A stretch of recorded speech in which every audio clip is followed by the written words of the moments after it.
Hey everybody, welcome to Pagan Perspective. This is Megan, aka Spiritory. Today is Friday, and today we are talking about reincarnation.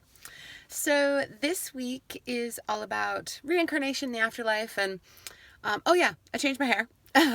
So I did something a little bit different if you haven't seen me. So, the afterlife. So there are so many things about reincarnation and the afterlife and what happens and all of that. We're talking about a tale as old as time here. We're talking about great mystery, right? The thing that, once you experience it, you're not really, for the most part, we don't have people walking around being like, oh yeah, I just died a couple minutes ago, come back and tell you all about it and the mysteries of the universe, right? So that's not to say that people don't do that. I'm just saying, with the vast number of people who die and are born every day, it's a very small number that have any experience that they can then relate or choose to relate to others. So all I can speak to then is my own personal belief and experience. That's it. That's all I can do. So that's what I'm going to do. So we talked a little bit about burial rites, I think a while back, maybe a couple years ago, something like that. Anyway, so do I believe in reincarnation? Absolutely. So I'm going to do my best to be as forthcoming, I guess, as I possibly can.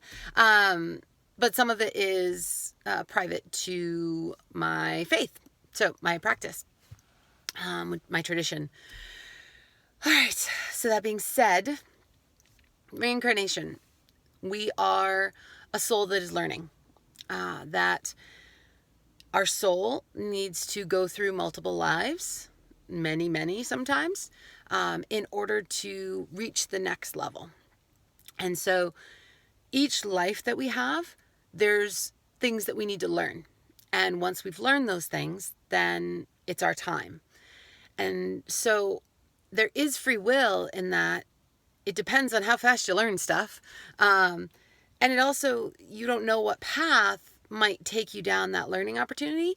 And so much of life has to be about your choice and your progress, right? And your spiritual journey.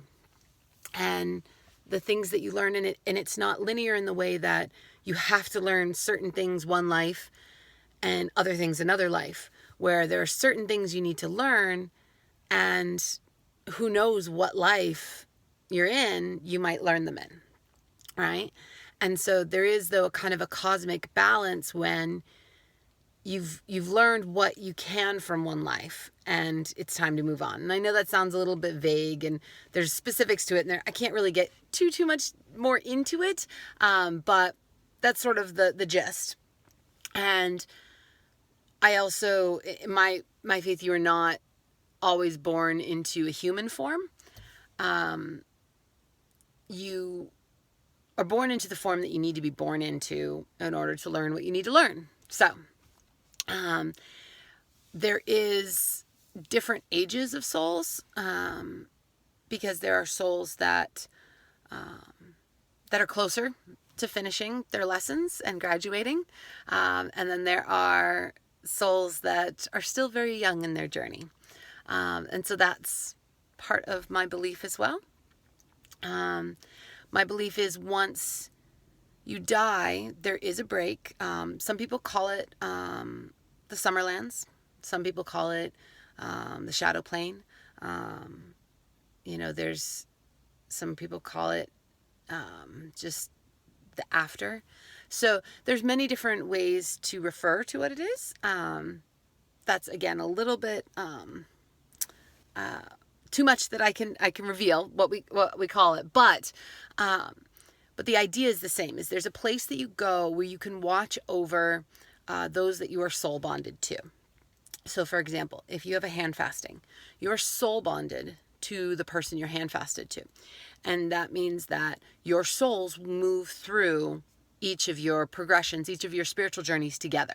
And so, if one of you goes, passes on before the other, you wait, right? And I'm just going to use the Summerland because it's a really common phrase for that. Because otherwise I'm going to slip up and say something I shouldn't. So wait in the Summerland for the person that they're handfasted to, right? So that is kind of the way, and then the souls move together, right, into the next life. Now, that doesn't mean that they always find each other in the next life, because maybe they're not supposed to, but generally speaking, they do in some way. Sometimes it's not, sometimes it's not in a hand fasting, in a marriage capacity. It could be in different ways depending on the lesson that they need to learn at the time. But the souls move together. So that's why you have that connection, that you know your souls know each other, right?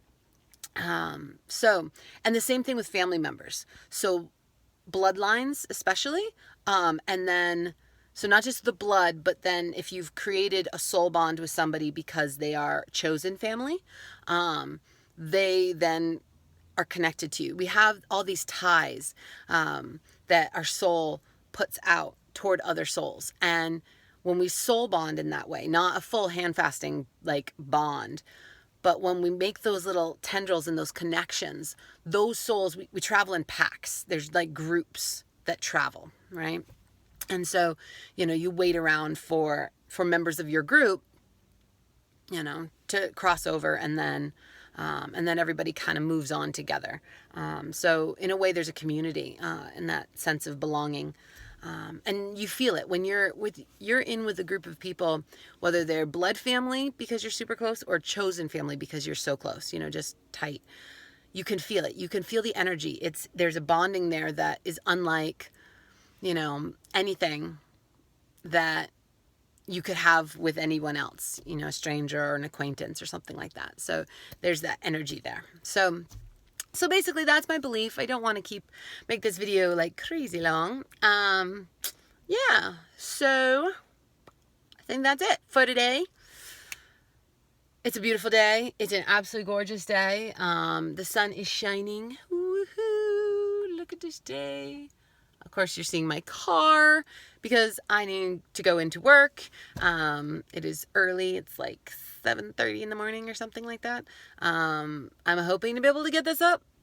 We'll see if the technology works with me. But yeah, I'm so excited to kind of be starting the next phases of the perspective with everyone. And yeah, so exciting things on the horizon. It'll be so much fun. So yeah, have a wonderful weekend. Have a fabulous rest of your day or night whenever you are seeing this. And as always, blessed be and aloha.